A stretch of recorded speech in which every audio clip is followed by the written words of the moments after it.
Hi friends, एक नए video में आप सभी का स्वागत है। और आज हम लोग बात करेंगे स्टेट एग्ज़ाम जो होने वाला है स्टेट 2025। यदि हम बात करें तो इसका जो सिलेबस है, पिछले वीडियो में हमने सिलेबस डिस्कस किया हुआ है। वहाँ पर जा कर के आप लोग यदि सिलेबस में देखेंगे तो वहाँ पर कहानी जो लिखा हुआ है, कहानियों में आपको 6 कहानी पढ़ना है, जिसमें से प्रश्न आपको पूछे जाएंगे। इसी क्रम में यदि हम बात करें तो कहानी एक फणीश्वर नाथ रेणु का पंचलाइट है, जिसको हम लोग आज इस टॉपिक में पढ़ेंगे।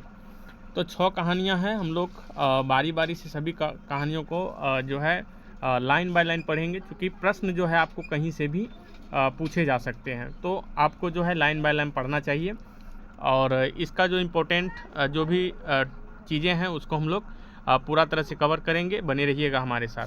तो सबसे पहले हम कहानी का जो पृष्ठभूमि है इस पर हम लोग बात करेंगे। देखिए, कहानी फणीश्वर नाथ रेणु के द्वारा लिखा गया है, और इसके बारे में आप सबने कभी न कभी पढ़ा ही होगा।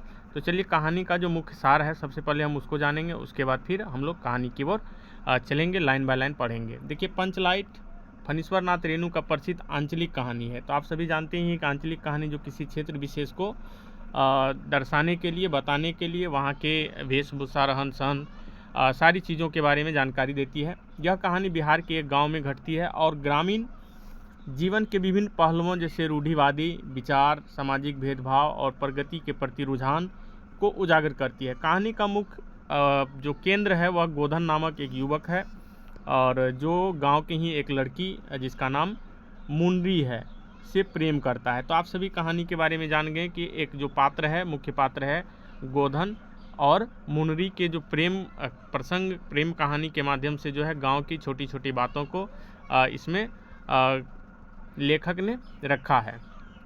कहानी का सारांश की यदि हम बात करें तो कहानी में गोधन और मुनरी जो नायक है, नायक पात्र की यदि हम बात करें तो गोधन है और नायिका है मुनरी, प्रेम करते हैं। लेकिन मुनरी की माँ गुलरी काकी, आप जो भी पात्र है उसको याद रखिएगा, गुलरी काकी गोधन को पसंद नहीं करती है। गुलरी काकी में गोधन की शिकायत गांव के पंचों से कर दिया था, जिसके कारण गोधन को गांव से निकाल दिया गया है। एक दिन गांव में एक मेला लगता है, जहां गोधन एक पेट्रोमैक्स खरीदता है, जिसे गांव में पंचलाइट कहा जाता है। गोधन पंचलाइट, यहाँ पर जो है गोधन नहीं है, जो गांव के जो है पंच हैं, सभी कुछ रुपये जोड़ करके जो है पेट्रोमैक्स खरीदता है, जिसे गांव के लोग पंचलाइट कहते हैं। गोधन पंचलाइट को जलाना चाहता है, लेकिन उसे जलाना नहीं आता। मतलब गोधन यहाँ पर नहीं दिया हुआ है, यहाँ पे जो है गांव के जो पंच है वह जलाना चाहता है, लेकिन जलाना नहीं चाहता। वह गांव के पंचों से मदद मांगता है, लेकिन वे उसे मदद नहीं करते हैं। गोधन निराश होकर पंचलाइट को जला देता है, लेकिन वह जल नहीं पाता है। गोधन यहाँ पर जो है गोधन के जगह पे आप जो है जब कहानी पढ़िएगा वहाँ पर आपको सारा चीज़ क्लियर हो जाएगा। तो पंचलाइट को जला देता है, लेकिन वह जल नहीं पाता है। गोधन को यह देख करके दुख होता है, और गांव के लोग उसे जलाना नहीं जानते हैं। हालांकि गोधन अपनी कोशिश जारी रखता है, और अंत में वह पंचलाइट को जला देता है। पंचलाइट जलने से गांव में खुशी की लहर दौड़ जाती है, और सभी लोग कीर्तन और भजन करने लगते हैं। गोधन की सफलता से गांव के लोग प्रभावित होते हैं, और उसके प्रति उनका दृष्टिकोण बदल जाता है। तो कहने का ये है कि पेट्रोमैक्स जब खरीदा जाता है, जो पंचलाइट जब खरीदा जाता है, तो गांव के लोग जलाना नहीं जानते हैं, और गोधन जो है उसको जलाना आता है। और गोधन जो है वहाँ जा कर के रिक्वेस्ट करने के बाद गोधन फिर वहाँ पर पंचों के कहने पर आते हैं, और फिर वह उस पंचलाइट को जलाता है, और जो है पंचों ने जो उसको गांव से निकाल दिया था, फिर जो है उसको अपने में शामिल कर लेता है। तो कहानी का जो यही मुख्य कहानी है। कहानी का उद्देश्य है, यह कहानी फणीश्वर नाथ रेणु का एक महत्वपूर्ण सामाजिक संदेश देती है कि कहानी के माध्यम से रेणु ग्रामीण जीवन में समाज के रूढ़िवादी विचारों और सामाजिक भेदभाव को उजागर करता है। वे दर्शाते हैं कैसे गांव के लोग प्रगति के लिए तैयार नहीं होते हैं, और कैसे पुरानी परंपराओं और रूढ़ियों में उलझते रहते हैं। वे यह भी दर्शाते हैं कि कैसे गोधन की एक कोशिश से गांव के लोग बदल सकते हैं और प्रगति कर सकते हैं। कहानी की विशेषता के यदि हम बारे में बात करें तो यहाँ पर देखिए आंचलिकता है। कहानी में बिहार के गांव का जीवन का सजीव चित्रण किया गया है। सामाजिक संदेश यही है कि रूढ़िवादी विचार, सामाजिक भेदभाव और प्रगति के प्रति रुझान जैसे महत्वपूर्ण सामाजिक मुद्दों को उठाया गया है। इसकी भाषा शैली की यदि हम बात करें तो भाषा जो है सरल भाषा है और सहज है, जो पाठकों को आसानी से कहानी से जोड़ती है। सजीव चित्रण की यदि हम बात करें तो कहानी में गोदन है, मुंडी है, गुल्ली काकी और अन्य पात्रों को सजीव रूप से चित्रित किया गया है। अब हम लोग चलते हैं कहानी की ओर। तो देखिए यहाँ फणीश्वर नाथ रेणु के द्वारा लिखा हुआ है और ये इसका यदि व्यक्तित्व की हम बात करें तो फणीश्वर नाथ रेणु का जन्म बिहार प्रांत, बिहार राज्य के पूर्णिया जिले उस समय में था, जो कि वर्तमान में अररिया जिले के औराई हिंगना गाँव में 1921 ईस्वी में हुआ था। और इन्होंने इंटर तक की परीक्षा करने के बाद जो है स्वतंत्रता आंदोलन में भाग लेते हुए सामाजिक विचारों पर इन्होंने स्पष्ट इनका प्रभाव पड़ा था। समाजवादी दल में सक्रिय सदस्य भी थे और लेखन में की बात करें तो बांग्ला भाषा, हिंदी साहित्य का व्यापक प्रभाव है। रेणु जी 11 अप्रैल 1977 को दिवंगत हो गए। इनकी कृतित्व की यदि हम बात करें तो इनका कृतित्व जो है, आप इसको याद रखिएगा, प्रश्न में पूछे जा सकते हैं। एक है ठुमरी, आदिम रात्रि की महक, मैला आंचल, प्रति परी कथा, दीर्घतपा, पलटू बाबू रोड और भी बहुत सारे हैं जो कि आपको याद करने होंगे। इसकी भाषा शैली जो है काफ़ी सरल भाषा है।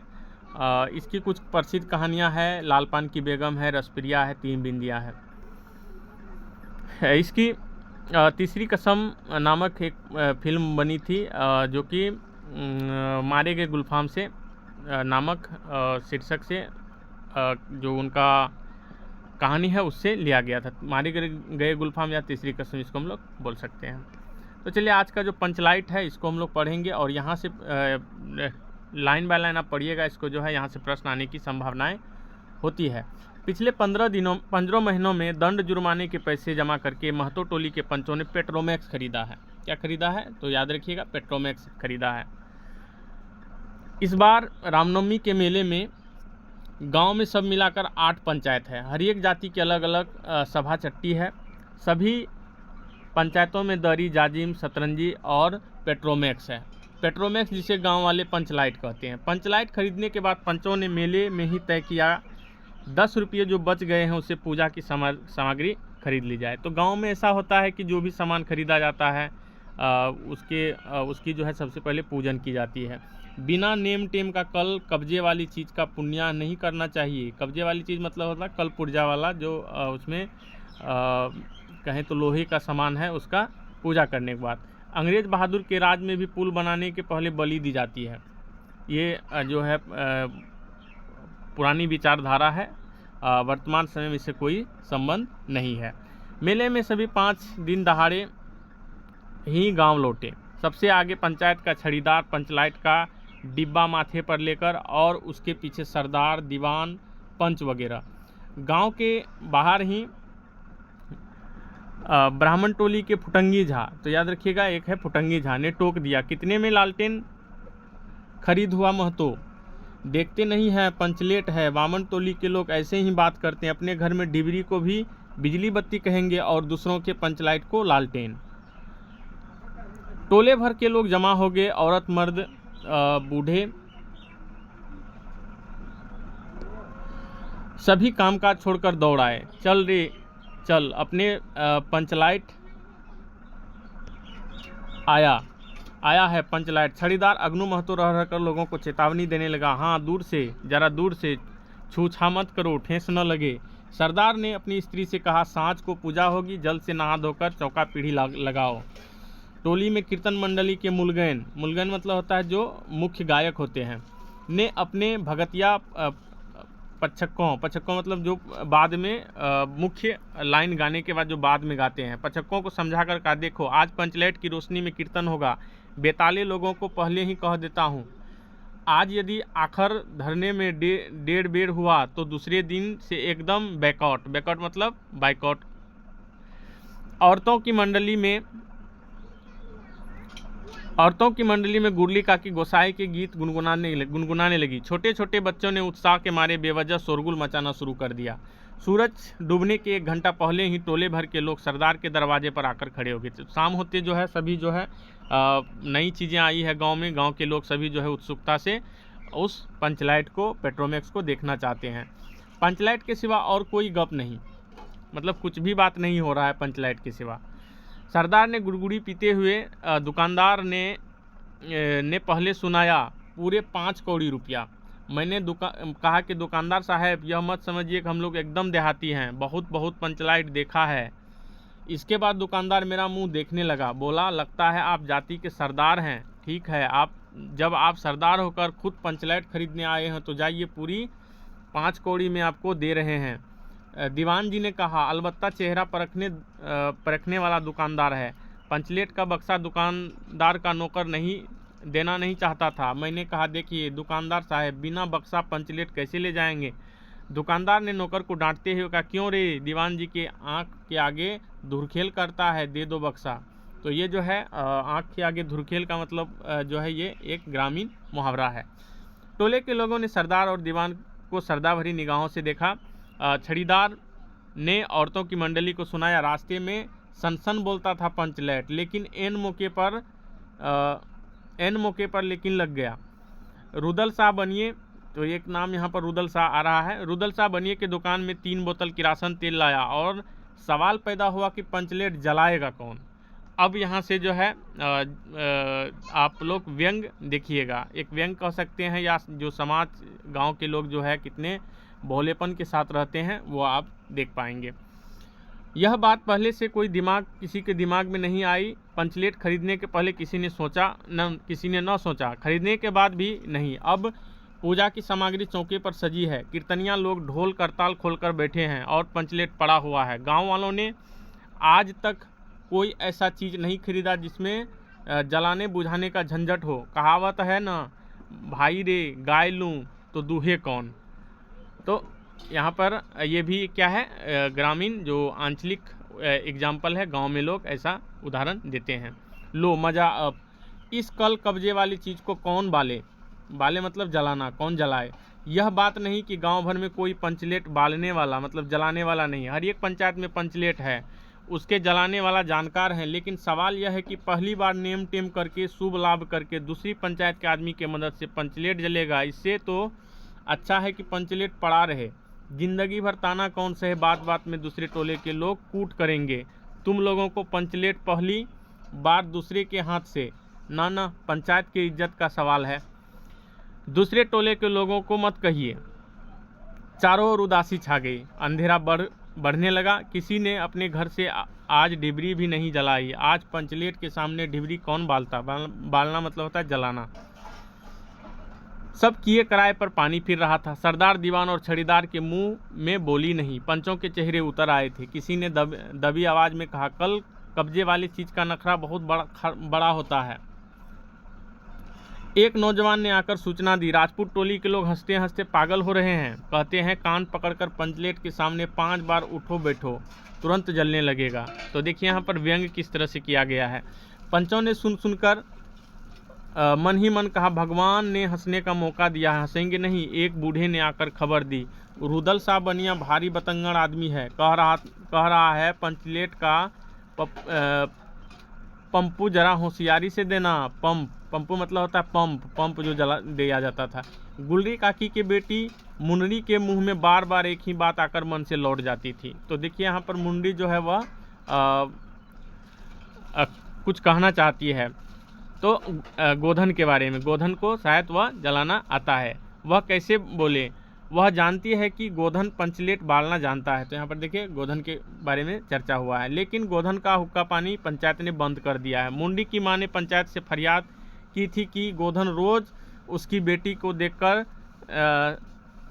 सलम सलम वाला सलीमा का गीत गाता है, हम तुमसे मोहब्बत करके सलम। पंचों की निगाह पर गोधन बहुत दिन से चढ़ा हुआ था। तो यहाँ पर जो है एक गाने का बोल दिया हुआ है। ठीक है, ये हो सकता है पूछ ले कि ये किस कहानी में गाने का जिक्र हुआ है। दूसरे गांव से आकर के बसा है गोधन, और अब तक टोले के पंचों को पान सुपारी खाने के लिए भी कुछ नहीं दिया है। परवाह ही नहीं करता है, बस पंचों को मौका मिला है 10 रुपया जुर्माना लगाया है। न देने में हुक्का पानी बंद। आज तक गोधन पंचायत से बाहर है, उससे कैसे कहा जाए। मुंडी उसका नाम कैसे ले, और उधर जाति का पानी उतर रहा है। मतलब जाति जो है दूसरे गांव के लोग जो है मजाक उड़ा रहे हैं। मुंडी ने चालाकी से अपने सहेली के कान में बात कह डाली, कनेली चिगो चिगचिन। यानी कनेली मुस्कुरा कर रह गई। गोधन तो बंद है। मुंडी बोली तू कह दे सरदार से। गोधन जानता है पंचलेट बालना। कनेली बोली। तो एक पात्र जो है कनेली भी है। कौन? गोधन जानता है बालना, लेकिन सरदार ने दीवान की ओर देखा और दीवान ने पंचों की ओर। पंचों ने एकमत होकर हुक्का पानी बंद किया है। सलीमा का गीत गाकर आंख का इशारा मारने वाला गोधन से गांव भर के लोग नाराज थे। सरदार ने कहा जाति की बंदिश क्या, जबकि जाति का इज्जत ही पानी में बही जा रही है। क्यों जी दीवान? दीवान ने कहा ठीक है। पंचों ने एक स्वर में कहा ठीक है, गोधन को खोल दिया जाए। तो गोधन को जो है, जो जाति बंधन है, उससे छुटकारा दिया जाए। सरदार ने छड़ीदार को भेजा। छड़ीदार वापस आकर बोला गोधन आने से राजी नहीं हो रहा है। कहता है पंचों की क्या प्रतीत, कल कब्जा बिगड़ गया तो मुझे ही दंड जुर्माना भरना पड़ेगा। छड़ीदार ने रोनी सूरत बनाकर किसी तरह गोधन को राजी करवाया, नहीं तो कल से गांव में मुंह दिखाना मुश्किल हो जाएगा। गुल्ली काकी बोली जरा मैं देखूं कह के। गुल्ली काकी सुनकर गोधन के झोपड़े की ओर गई और गोधन को मना लाई। सभी के चेहरे पर नई आशा की रोशनी चमकी। गोधन चुपचाप पंचलेट में तेल भरने लगा। सरदार की स्त्री ने पूजा सामग्री के पास चक्कर काटती हुई बिल्ली को भगाया।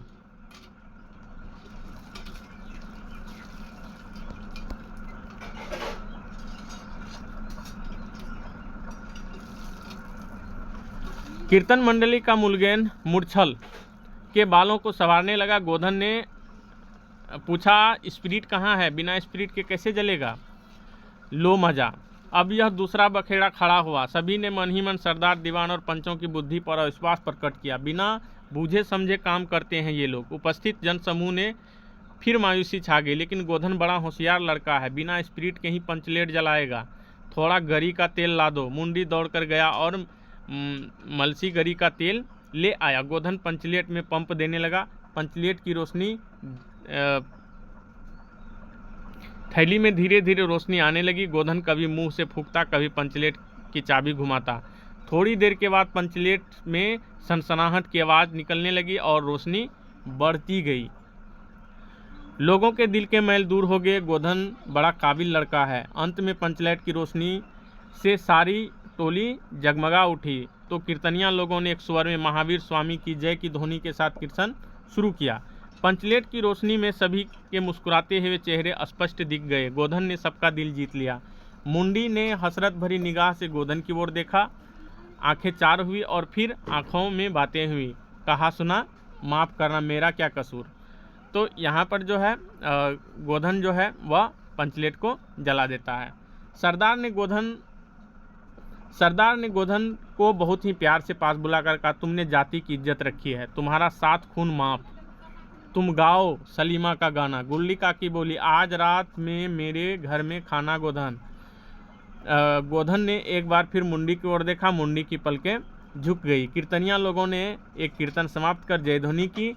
जय हो पंचलेट का प्रकाश से पेड़ पौधों का पत्ता पत्ता पुलकित हो रहा था। तो यहाँ पर जो है यह छोटी सी जो कहानी है, इसमें गांव के लोगों के बारे में दिया हुआ है। गांव के भोले भाले लोगों का एक सजीव चित्रण है। तो इसमें आप सबने देखा कि इसका जो है पात्र की बात करें तो इसमें है, आपको हम एक बार दिखा देते हैं, इसको आप नोट डाउन कर लीजिएगा। गोधन है, मुंडी है, गुल्ली काकी है, या अन्य सजीव पात्र है जैसे छड़ीदार हो गया। उसके बाद एक और है फुटंगी झा, यहाँ पर देखिए ब्राह्मण टोली की फुटंगी झा हो गया, महतो हो गया। और गुल्डी काकी तो बता ही दिए हैं। यहाँ से आपको हो सकता है कि पात्र पूछ दे कि कौन कौन सा ये पात्र कौन से कहानी से लिया गया है। तो इसको जो है लाइन बाय लाइन आप लोग पढ़िए, समझिए, और उम्मीद करते हैं कि यहाँ से प्रश्न आपको जो स्टेट एग्ज़ाम है इसमें पूछे जाएंगे। तो मिलते हैं अगले वीडियो में। तब तक के लिए आप सब इस जो कहानी है इस कहानी को पढ़िए, और इसका जो हम लोग MCQ ऑब्जेक्टिव टाइप क्वेश्चन भी करेंगे। और अभी फ़िलहाल जो है आप इसके कॉन्सेप्ट को पढ़िए, समझिए और जानिए। तो मिलते हैं अगले वीडियो में। आज की इस वीडियो में बस इतना ही।